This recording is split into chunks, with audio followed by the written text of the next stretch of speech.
Hello everyone, this is Ali Reza. In this episode we will start implementing our inline value. Well, the idea of inline value is a class that will cover every general variable type that we use inside Unity most of the time. But each time it will have only one of them and give us access to only one of them. But then we can use this guy as, for example, metadata, as general property, general variables on a graph, blah, blah, blah. The long story short, it will have all types of, for example, all types of variables. For example, float, boolean, vector2, vector3, rect. All of them will sit here inside one class. And then we will be able to, change the type of that class into different things. And you will see how it will happen in future. Well, before starting inline value, I want to have a subnamespace called abstract. Okay? Inside here, I will implement an interface that says I copy. When I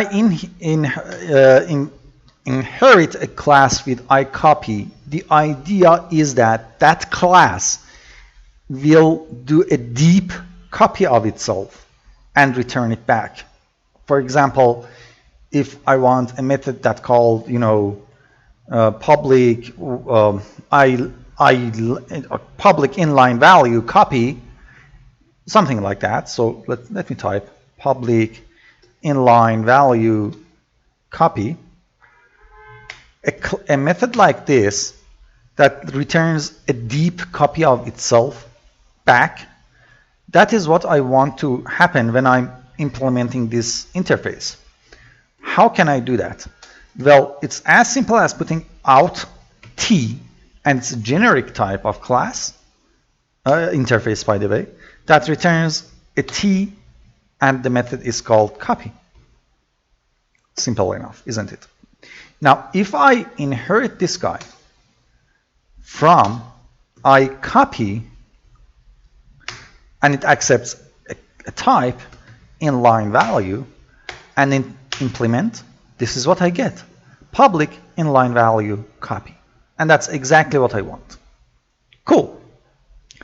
Now, I will have where should I put it here? I put it. Why? What the hell? Put it here. I always have this enums. It's a file that have multiple enums in it if I want in future. So enum, and I will call it data type. Okay. Data type will have every type of thing I have. So bool, int, float, string, rect, and these are all the things that will sit inside inline value, by the way. Vector2, vector3, vector4, quaternion, color, and curve. Curve is the animation curve. Okay? Now that I have this guy, I can come back and start my inline value. Here we say serialized field. And why are you sitting out? No. Didn't mean to do that. Okay. Serialized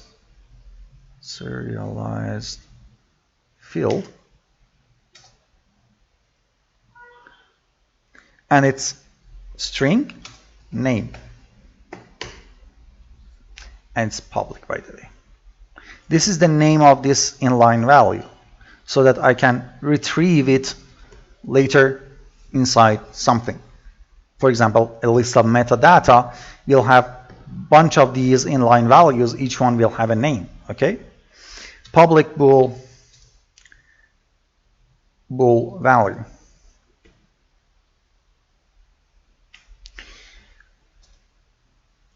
Public int value.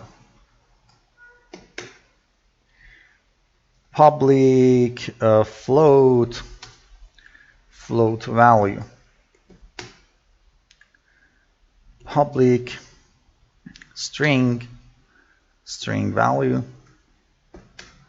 And by the way, I tried to keep them as private, but trust me, it blow up in my face later on. So I know that it's not a good way of doing it right now, but there's no way around it when you see me implementing this guy using reorderable lists. So rect value. And then we have vector2, and it's public. Vector2 value. Public vector3 value. Public vector4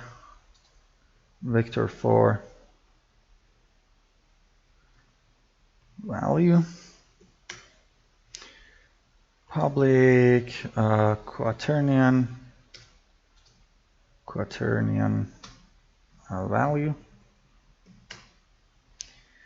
Public color value.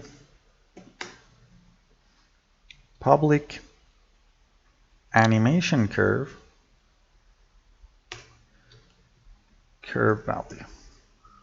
Yoo-hoo. Value. Then we have public, that is again serialized, public data type, and we call it data type. So, come on. We will have a constructor that has nothing in it. All we want to do, we say curve value equals to new animation curve, new keyframe at 0 with the value of 0, and new keyframe at the 1 with the value of 1. So this is a linear curve inside our animation curve. Okay. Now coming to our copy, we will say inline value equals to new inline value. Okay. And instead of this, I will use this way, because I can get some things from it. Name equals to name, and the data type equals to our data type.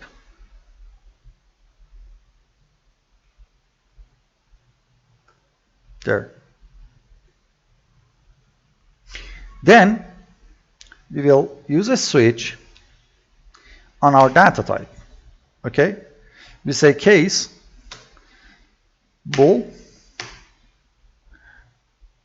we say inline value dot bool value equals to our bool value, and return. Not that, return, boom, and return the inline value. Okay.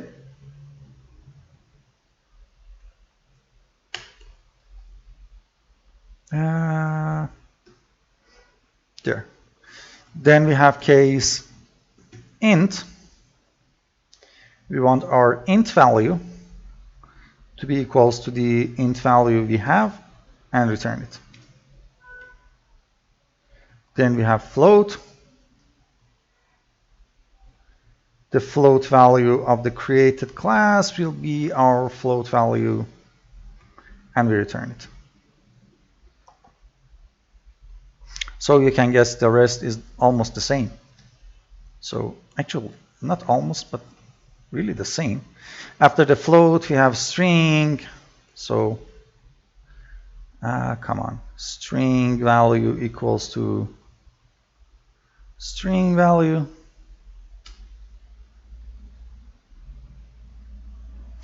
And we have rect.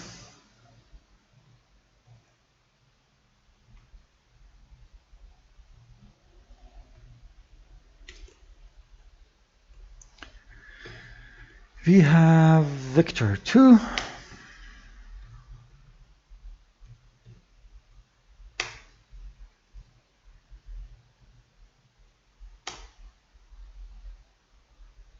What the heck? Vector2 value. Vector3.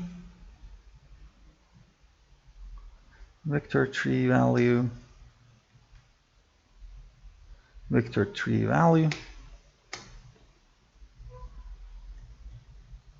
Vector4.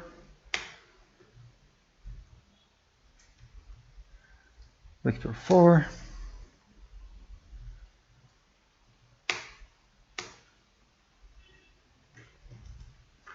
Quaternion.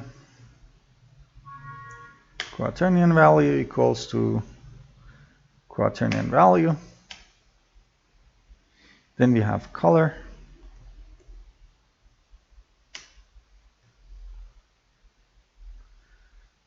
Not curve. Color value equals to our color value. And finally, our curve.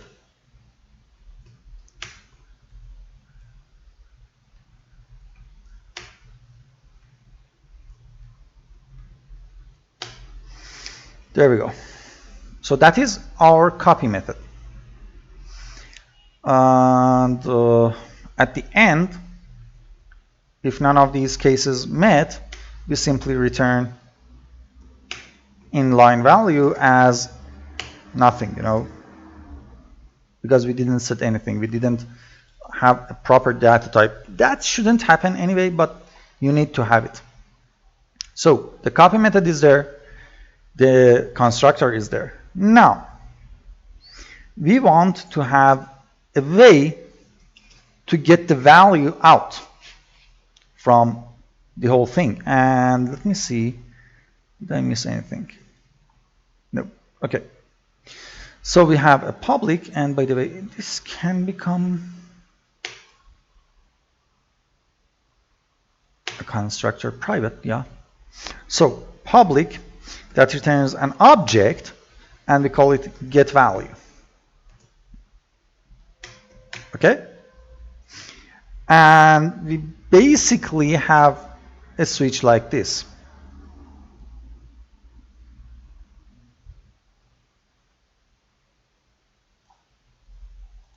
Boom. But instead of here, we return the bool value and delete this line. So we return the int value, remove that line. We return the float value. We return the string value.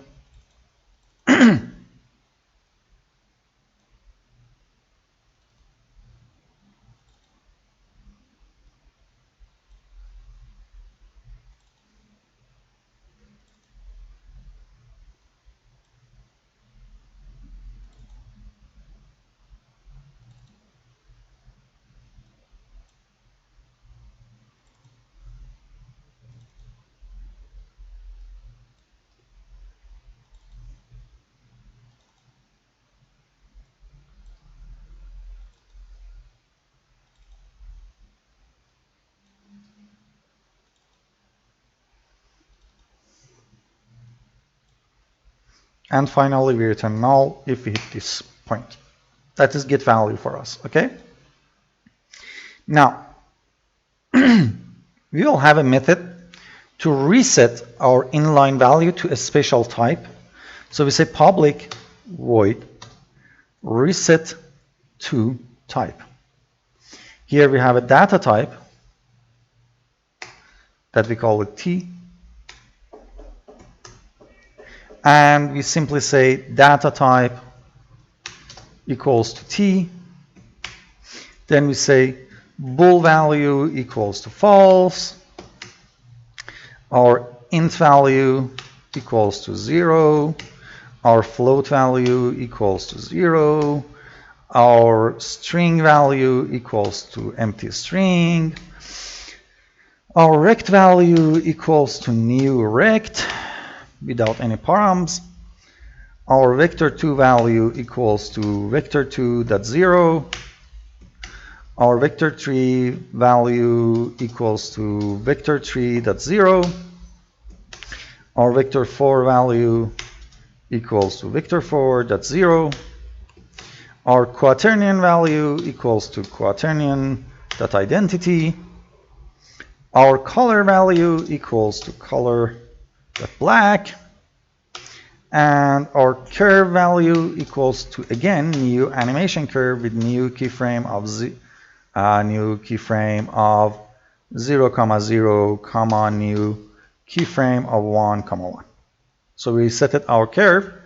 We resetted everything, but we set the type here. Okay. Now, here is a big, very big class method coming on, but it's really simple. I will copy paste it to stop having typos and make this whole thing finish below 1 hour, else it wouldn't. And you see that previously I used animation curve, and here I'm using curve.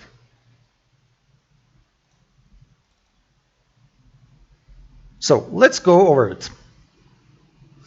It says set value, because remember we had a get value. Now we want to set a value.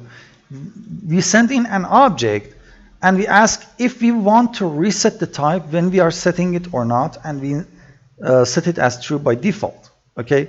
So if the value we sent in is null, well, we debug a log error that, hey, cannot set value, unsupported value type, and return. Okay. And to make it more precise, doing that. Then we want to check if the value is one of the different things that we use. So for example, if value is bool, then we check if we should reset or not.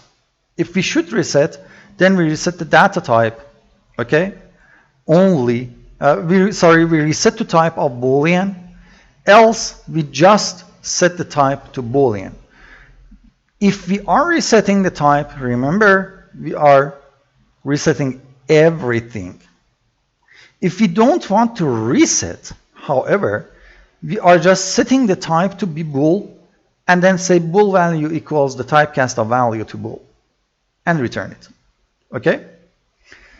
If we are int, again, if we want to reset, we reset. If not want to reset, then set the data type to int, we typecast to int, we return. If it's float, again the same thing, but we just typecast to float. If it's string, same thing, but here we say, hey, string value equals s, because if you look, I did it a different way. We could say s is a string, but then resharped would say that, hey, typecast and check for null. So we typecast it as a string, and then we check if it's not null, then we use it. If the value is direct, the same stuff happens. If the value is vector2, the same stuff happens. If the value is vector3, the same stuff. Vector4 is the same stuff. Quaternion is the same stuff. Color is the same stuff. And curve, again, is one of those typecasts that check for null. So string and curve needs to be typecast and check if the typecast is not null, then use it. But otherwise, the whole thing is the same. Okay? It's just a repetitive job of doing stuff. And that is our set value. And by the way, resharper, please shut up. Good. Now, he says make fill private. I tried it. And I talked about it. I tried it. I really tried it.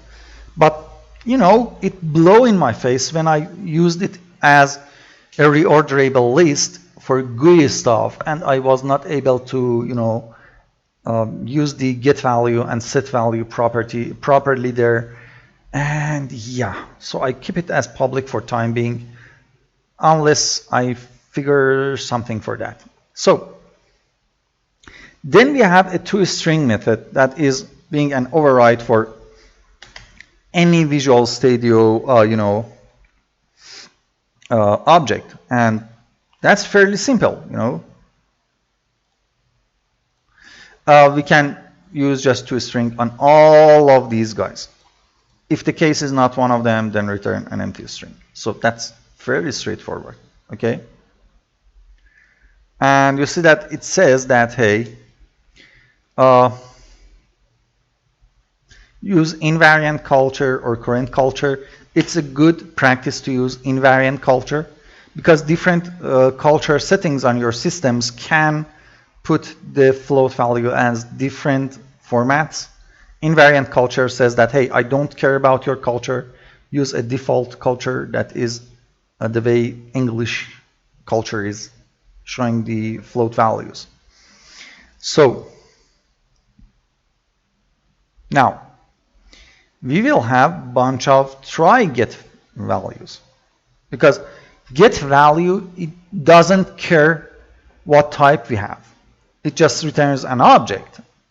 But what if we want a very precise type of value out of this whole thing? For example, if we want a Boolean, and god damn it, this will bother me time and time again. So what if I want, a string?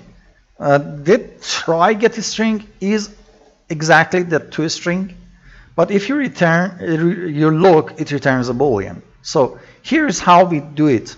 If you ever used, something like raycasts in physics, you see that it has an out value and it returns a Boolean at the same time. So we send in a string to this method. At the same time that it will set that string back for you, it will return a Boolean saying that if the process was successful or not. This is how you do it. For example, I can now say, hey, string, come on, behave. String, blah. And then I can say, hey, if try get string out blah, then do something for me. It means that at the same time that you are putting the value inside blah, tell me that if I could do it or not. Okay? This is how you do this.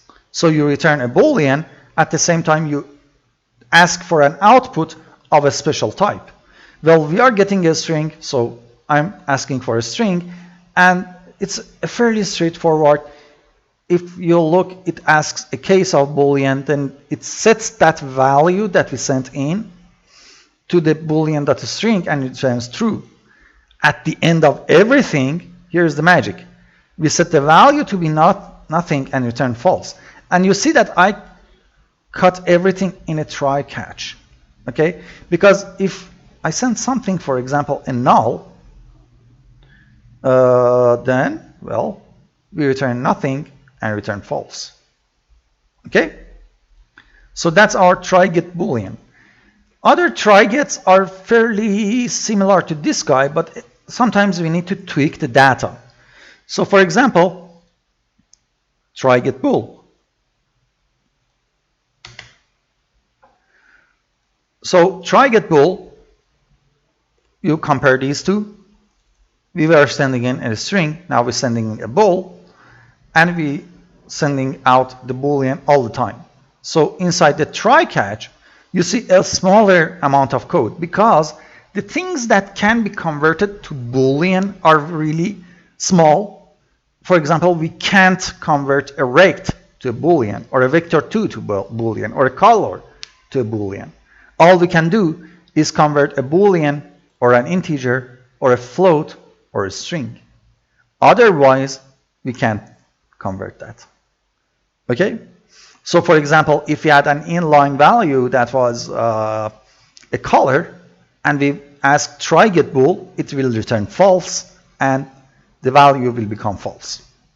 Okay? So here is how we are doing. Well, of course, if we are Boolean, that's the simplest thing. We call the Boolean value. If we are integer, then we compare the integer to be equal to 0. If that's the case, if it's not equals to 0, well, it will be true. If it's equals to 0, then yeah, it will become false. The float is the same.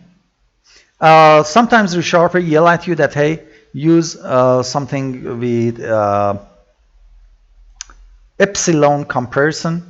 I always tell that, hey, shut up with the comment.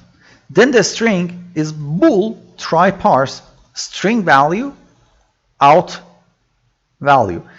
If you see, try parse is using exactly the same features we have here. We are returning a Boolean here. Okay? From the bool try parse method, we send in something. Okay?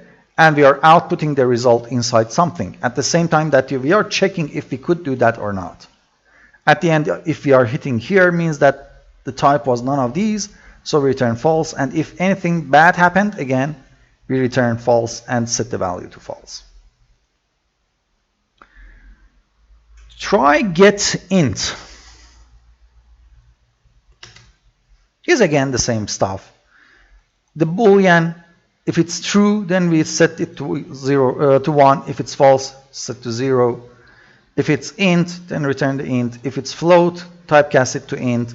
If it's a string, int.try parse, the same stuff, blah, blah, blah.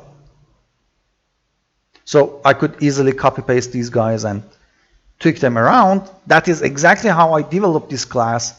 But you know, because it's repetitive, I'm just copy pasting from my notes and waiting so that you can copy it from the monitor. So try get float, exactly the same thing. 1f, 0f.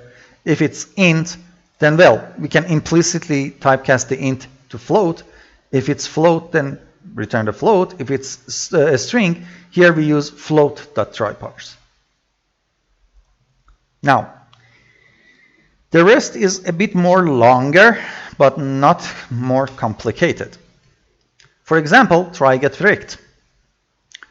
If it's a rect, well, simply return the rect. If it's a vector 2, you see that I put x and y of the vector 2 into x and y, and the width and height will be 0. Vector 3, I will use the z as the width, and the height will be 0. Vector 4, well, z and w. If it's a quaternion, I can use z and w. If it's a color, r, g, b, and a will represent the x, y, width, and height of a rect. Well, I can't convert a string to a rect. I can't convert a Boolean to a rect. It doesn't mean anything. Okay. Other thing that I have, for example, animation curve. I can't convert it. So yeah, I ask for a new rect and I will return it. So you should get the idea of others. For example, try get a vector 2. If we are vector 2, we simply return vector 2. If we are rect, we ask for its x and y. If it's a vector 3, we ask for its x and y. If it's a vector 4, x and y. If it's a quaternion, x and y. If it's a color, r and g.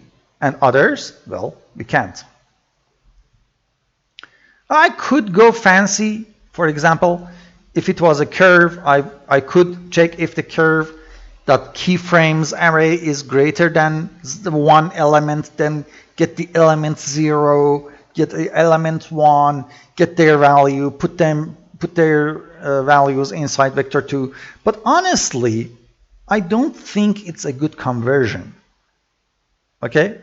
It doesn't make sense to convert an animation curve to a vector 2, because each time on animation curve, you would want to evaluate its value at a certain point. That's it. So try get vector 3. Well, copy paste vector 2 and change this stuff around. So vector 3, if it's a vector 2, the last element is 0. The rest, I get the width from rect, the z from a vector 4, the z from a quaternion, the blue color from the color, blah, blah, blah. Try get vector 4. Can you guess? Exactly same stuff. Just change the parameters around. So if it was a vector 4, we will return it. If it's a vector 2, well, the last two elements are 0. If it's a vector 3, only the last element is 0. Vector 4, I will return the width and height as z and w. Quaternion, z and w are the same. And here, you notice something. Yeah, it's in get quaternion actually. Yeah, it's in get quaternion. So the color is RGBA, and that's it. Now, get quaternion is a bit different, a little bit. For get quaternion, if we are quaternion value, of course, I will return the quaternion value. If it is a vector 2, I use a quaternion.euler, and I'm sending the vector 2 value. Because vector 2 value, quaternion.euler, you see that it asks for a vector 3. And the vector 2 can implicitly be converted to a vector 2, and the quaternion.euler will use it to return an Euler angle quaternion. Well, vector 3 is okay. Vector 4, again, a vector 4 can implicitly be converted to a vector 3 and return it. If I am a rect, I'm using the second overload that accepts 3 floats, and I'm using x, y, and width. If it's a color, then again RGB. Okay? So you can convert a color to a rotation, for example. Otherwise, we are using identity that is equal to equivalent of vectors.0. That was the only trick inside this whole thing. After that, well, we have our colors. So try get color is almost the same as try get vector 4. So if we are color, we return the color. The rest is just, tweaking here and there the values. Okay? And the last one is try get animation curve. That I need to change try get curve. The only thing that I can convert, that I can retrieve a curve from it is a curve itself. So if the type is curve, good, return it. Otherwise, return a linear curve for me. I can't convert a color. Well, I could, for example, put R and G as the first keyframe, blue and alpha as the second keyframe, but that doesn't make sense. That really doesn't make sense. And believe it or not, our inline value is finished. So all it was understanding how we can utilize different part of these values and convert them to each other and return them as this guy. Okay? And I like regions, so I will put a region, try get value. And I will close the region here. So now I can, squeeze it down like that.